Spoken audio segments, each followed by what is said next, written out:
A woman arrives at the airport expecting nothing more than a routine departure, but one man's ignorance sets off a chain of events that changes everything.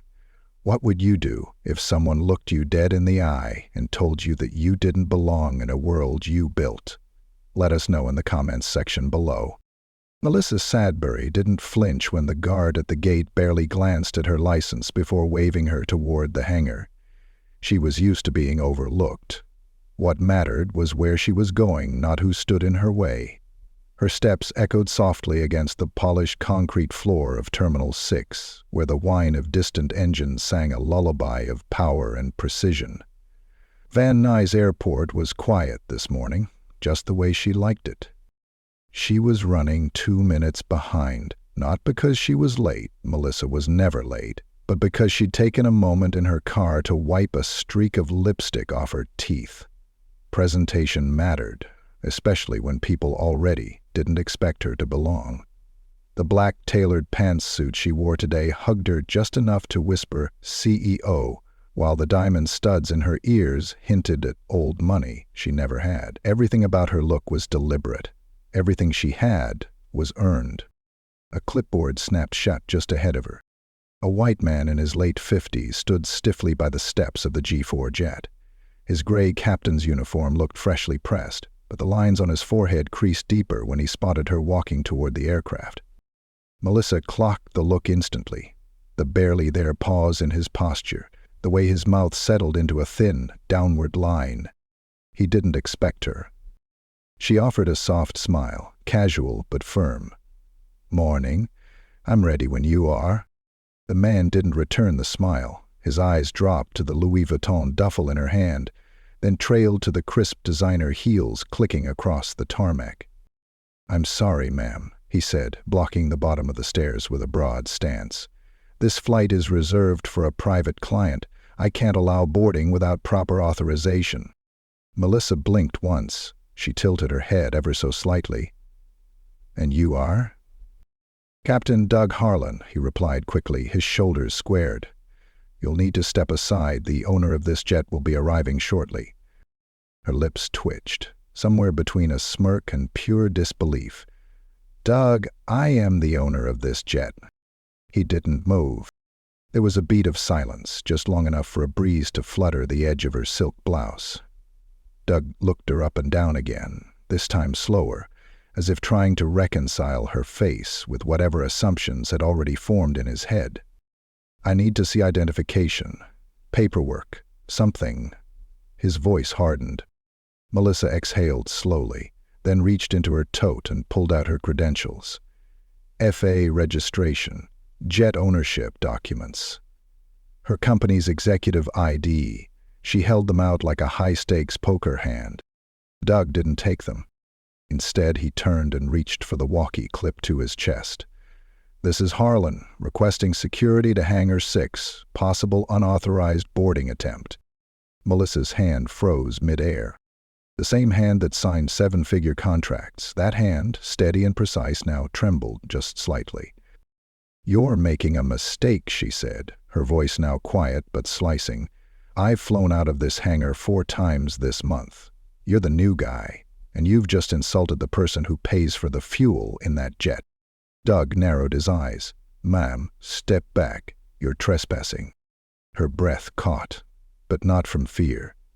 From rage, held like water behind a dam. Not the full kind, no, not yet, but the slow, choking kind that black women learn to hold in boardrooms, on sidewalks, at airport terminals. She stepped back, not because he asked, but because the moment didn't deserve her fire. Not yet. Behind her, Jasmine Reeves' voice cut through the air like a blade. "You call security on her, and I promise you'll be looking for a new job by the time they arrive." Doug turned sharply. Jasmine was already walking toward them, heels clicking with urgency. Her dark red blazer screamed courtroom victory, and the iPad in her hand looked more like a weapon than a device. "Melissa?" Jasmine asked, stepping beside her. "You good?" Melissa nodded. "I was. Until our pilot here decided I don't look like a jet owner." Doug's mouth opened, but nothing came out. Jasmine handed over a tablet, tapping the screen. Here's her ownership record, digital and notarized. Here's the hangar lease. Here's the aviation company registration under Sadberry Skies LLC. Want her tax filings too, or is this where you remember how to apologize? Doug's cheeks flushed, a fast, bright red. His walkie still clutched in his hand, buzzing faint static. A slow, silent standoff stretched between them. The door to the terminal burst open. A tall man in a blue security uniform walked toward them, followed by a second officer. Doug turned toward them in relief, until the taller one spotted Melissa. "Miss Sadberry," the guard said with a nod of recognition. "Everything okay?" Doug's eyes flicked from Melissa to the guard. "You know her?" "I know her name's on every hangar lease in this row," the man replied. "And I know she's the one who flew the mayor out to D.C. last month." Doug's shoulders dropped. His mouth parted, the apology stuck somewhere between his throat and his pride. Melissa didn't speak. She didn't have to. The silence did the job for her. But this wasn't over. Not yet. Not even close. The security officer didn't wait for permission. He walked past Doug, who was still frozen in place, and extended his hand toward Melissa. She took it, not because she needed help, but because she understood the message it sent. Her handshake was calm, composed, not desperate, not vindictive, just undeniable. "You want us to escort him off the tarmac, Ms. Sadberry?" the officer asked without blinking. She glanced toward Doug, who looked like he was only just beginning to understand the situation he had created. His mouth opened slightly, but the words that came out were a stuttered apology that tripped over itself before it could reach her ears. "No," she said softly. "Not yet." Jasmine folded her arms, her eyes locked onto Doug like a hawk watching a mouse twitch in tall grass. This wasn't just an overstep. It was a decision, a choice. You chose to ignore her documentation. You chose to escalate instead of verify. You chose to let your imagination outrank her facts. Doug looked around like he was hoping someone else might step in, might rescue him from the weight of what he'd just done. But the security team didn't move. Melissa turned to the jet. The steps were still lowered. Her jet, gleaming like a jewel under the morning sun, sat waiting, still untouched. She moved toward it. One step. Then another. Deliberate. As she placed her heel on the first stair, she paused and looked back. "You still think I don't belong here, Captain?" Doug swallowed hard. The tips of his ears flushed now. I didn't know. I just—" "You didn't ask," she finished. "That's the difference." Melissa didn't wait for him to answer. She ascended the stairs, one measured step at a time, until she disappeared into the cabin. Jasmine didn't follow, not yet. She turned back to Doug. "You'll be hearing from us," she said sharply, "in writing. And if I were you, I'd update my resume before your phone starts ringing." Inside the jet, the cool hum of the cabin systems greeted Melissa like a sigh of relief. The leather seats were soft, untouched. There was something sacred about the quiet up here. This was her space, her escape, her reward. She sank into one of the seats near the window, looking out toward the tarmac where Doug still stood, dumbfounded, and Jasmine paced with a phone pressed to her ear. A faint smile curled the corner of Melissa's lips. This wasn't new. Not even close. It had started when she was 17. The career fair at her high school in Houston. Booth after booth of generic advice, accounting, teaching, nursing. But then she saw the aviation table. A black woman in a pilot's uniform stood behind it, grinning like she knew every secret the sky could offer. Melissa had never seen anything like it. "Ever flown a plane?" the woman had asked. "No," Melissa had said, wide-eyed. "Well," she replied, "you look like someone who could own one." Those words etched themselves into Melissa's bones. But that didn't mean the world believed them too. In college, she was the only black woman in her aerodynamics elective. Not just in her year, her whole program. People thought she was in the wrong room. that maybe she was there to clean or to pass out flyers for a diversity club. She learned to smile through it, but not to forget. She launched her first startup at 27, a line of eco-luxury skincare born from formulas passed down by her grandmother and reimagined for high-end retail. It was an overnight success, but it was fast. Fast enough that 3 years later she was on the cover of Black Enterprise, standing next to the very jet she now sat inside. And still, people stared at her like she was crashing someone else's party. Jasmine climbed the steps into the cabin, muttering into her phone, "No, you don't need to escalate to the board yet. Yes, send me the footage now. It's under Hangar 6 today. Timestamp between 8:10 and 8:20. I want every angle, no gaps." She slid her phone into her bag and sat down across from Melissa, her chest rising with that particular kind of controlled fury that only the most composed people ever learn to hold back. "You okay?" Jasmine asked finally. Melissa nodded, looking out the window again. Doug was gone. Probably escorted back to the flight office to cool off, or maybe already being briefed by someone with far more polished words and far less patience. "I'm fine," she said. "I just hate that I still have to explain myself in spaces I own." Jasmine leaned forward. "You didn't explain, you corrected. Big difference." A flight attendant entered the cabin, discreet and professional. "Would you like a drink before takeoff, Miss Sadberry?" Melissa considered it for a second. "Hot tea, chamomile." The attendant nodded and disappeared. "Do you still want to go to Napa?" Jasmine asked, her voice soft now. Melissa gave a small smile, one that didn't reach her eyes. "More than ever." Jasmine sat back. "I'll handle the company response. We'll be ahead of this before it leaks. But if it does leak, we make sure the narrative is yours." Melissa raised an eyebrow. "You think it'll get out?" Jasmine shrugged. "Security saw everything. Half the hangar staff saw you standing on the tarmac with a man calling for backup like you were a threat.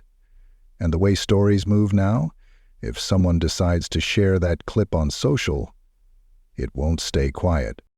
Melissa sighed, the weight of the morning pressing against her collarbone. "But maybe," Jasmine added, "that's not a bad thing." The tea arrived. Melissa wrapped her hands around the cup, letting the warmth soak into her palms. "You know what the sad part is?" she said after a long silence.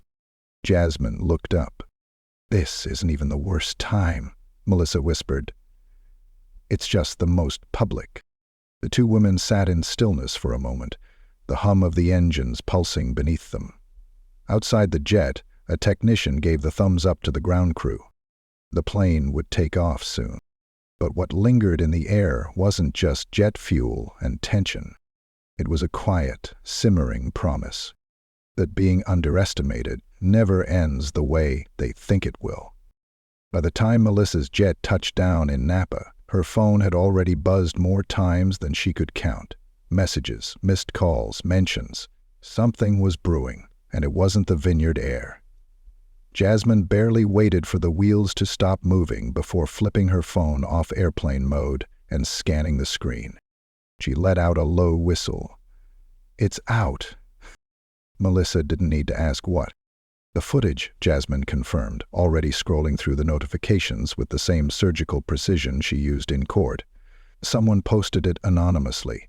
2 angles. Both show everything. Doug blocking you, calling security, you standing calm with your paperwork, security arriving, and then, boom. Caption says, 'Black woman denied entry to her own jet. Guess who pays his salary?'" Melissa pressed a hand against her temple. "It's on 3 different viral pages already," Jasmine continued. "One of them cropped your face out, probably didn't know who you were. But the other, they knew. They tagged Sadberry Skies, your skincare brand, and your foundation's official account. It's getting traction fast." Melissa sat perfectly still, eyes fixed on the leather seat across from her. She hadn't spoken to anyone outside Jasmine since the incident, not even her head of PR. She was trying to breathe. trying not to give it power. But now? Now it had a life of its own. Comments are pouring in, Jasmine added, swiping through them. Fire him. She handled that better than I would have. It's 2025 and this still happens? And, of course, the trolls. Let me guess, Melissa muttered. Maybe he didn't know. Why make it about race? And the classic stop playing victim. Bingo, Jasmine said, eyes hard. Melissa leaned back in the seat, arms crossed. The hume of the engine had faded, but the pressure in her chest hadn't. It hadn't left since Doug stood there, treating her like a criminal trespasser instead of the woman who owned the damn plane. A soft chime rang. The pilot's voice filled the cabin. We've arrived in Napa. Hangar clearance approved.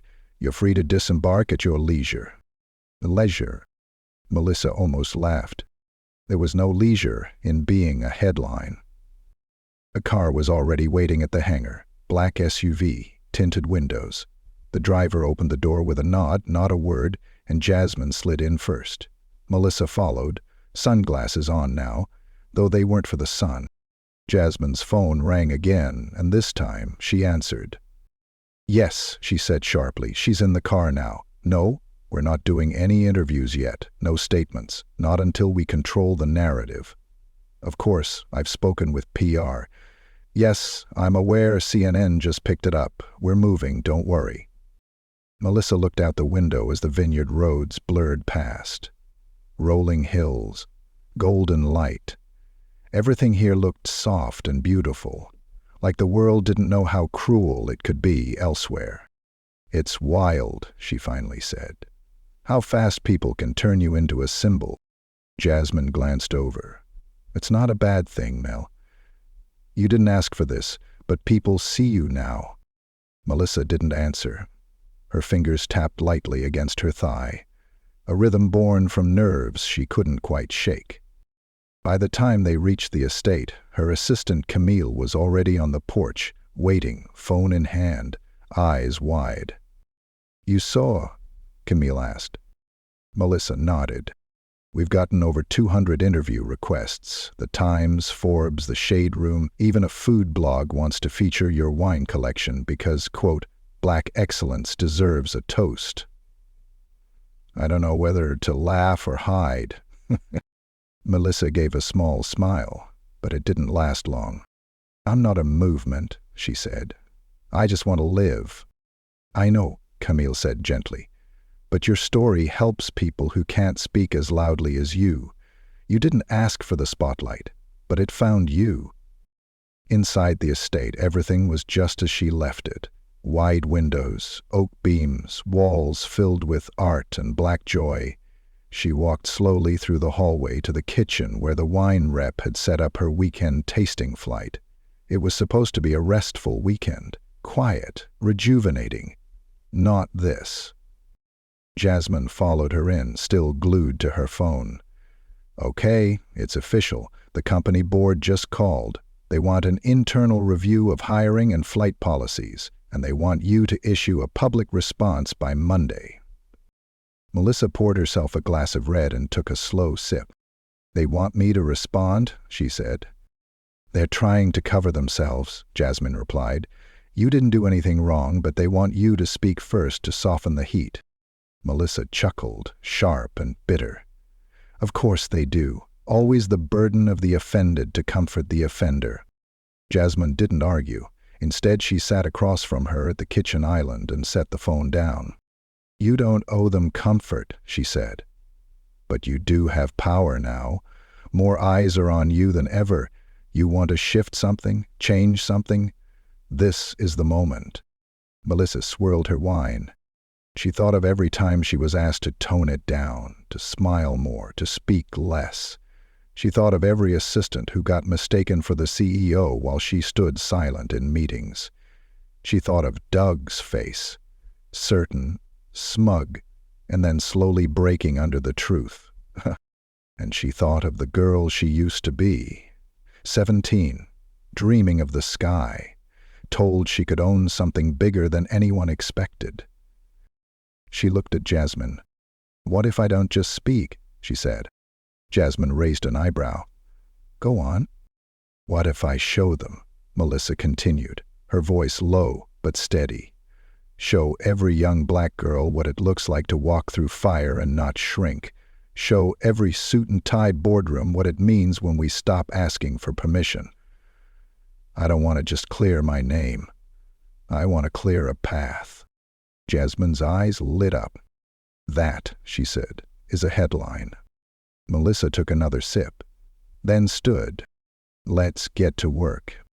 Outside, the vineyard breeze rustled through the vines. The storm wasn't over, but now Melissa Sadberry was steering it, and she had no intention of flying low. 2 weeks later, Melissa stood behind a sleek white podium inside a sunlit hangar at Van Nuys Airport, the same one where she'd been denied entry to her own jet. But today there was no security escorting her away, no questioning glances, no doubts about who belonged. The space was filled with people, reporters, business leaders, aviation students, and a front row filled with black girls in navy blue flight jackets. Students from the Fly Future initiative she'd quietly funded for the past 2 years. Now it wasn't quiet anymore. Jasmine stood just off to the side, nodding with pride as camera shutters clicked. The press had been waiting all morning for Melissa's public statement. What they didn't know was that it wouldn't be just a statement. It would be something far louder and far more lasting. Melissa looked out over the crowd. She spotted Camille near the back, beaming. Her eyes swept the room, steady and unwavering. Then she began. Some people think power looks like shouting, she said, her voice smooth and certain, or making others feel small. But real power is quiet. It's owning the jet and still getting mistaken for the help, and walking through that moment with your dignity intact. A hush fell over the room. No phones buzzed, no one blinked. She let the silence stretch. Then she continued. 2 weeks ago, I was denied access to my own plane by someone who saw my skin before he saw my credentials. That story traveled the world in hours. And while I wish it hadn't happened, I'm standing here today not as a victim, but as a reminder that we still have work to do, and a reminder that we belong in every space we build, every seat we buy, and every sky we touch. The young girls in the front row sat up straighter. One of them whispered something to the girl beside her, and they both smiled. But I didn't come here just to speak about injustice, Melissa added, eyes glittering. I came here to create altitude. She stepped aside from the podium, revealing a large, draped object behind her. With a nod to Jasmine, the cloth was pulled off to reveal the sleek silver logo of Sadberry Aero, her newest company. An audible gasp rolled through the crowd. I'm proud to announce the launch of Sadberry Aero, Melissa said, her voice rising. A black-owned, woman-led aviation services company built not just to challenge bias in this space, but to rewrite the rules of it. Reporters began scribbling. Cameras panned closer. We're starting with a pilot training academy for women of color, full-ride scholarships and guaranteed apprenticeships with our partner fleets. But that's just the beginning. Our charter service launches this summer, and every single plane we operate will carry a name, not mine, but the names of the women history tried to forget. Bessie Coleman, Janet Bragg, Mae Jemison, and every girl who thought she needed permission to take off. The applause was instant and loud. Melissa stepped back from the mic, her heart full. It was the kind of full that came from knowing your story wasn't just a soundbite. It was a catalyst.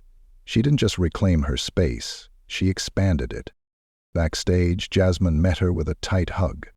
You really did it, Jasmine whispered. Melissa smiled. We did it. You ready for the media swarm outside? As I'll ever be, she replied with a breath. Let's give them something worth quoting. Before they stepped out, Camille jogged up, holding out her phone. Melissa, I thought you might want to see this. She handed over the screen. It was an email. Subject, Resignation, Captain Douglas Harlan.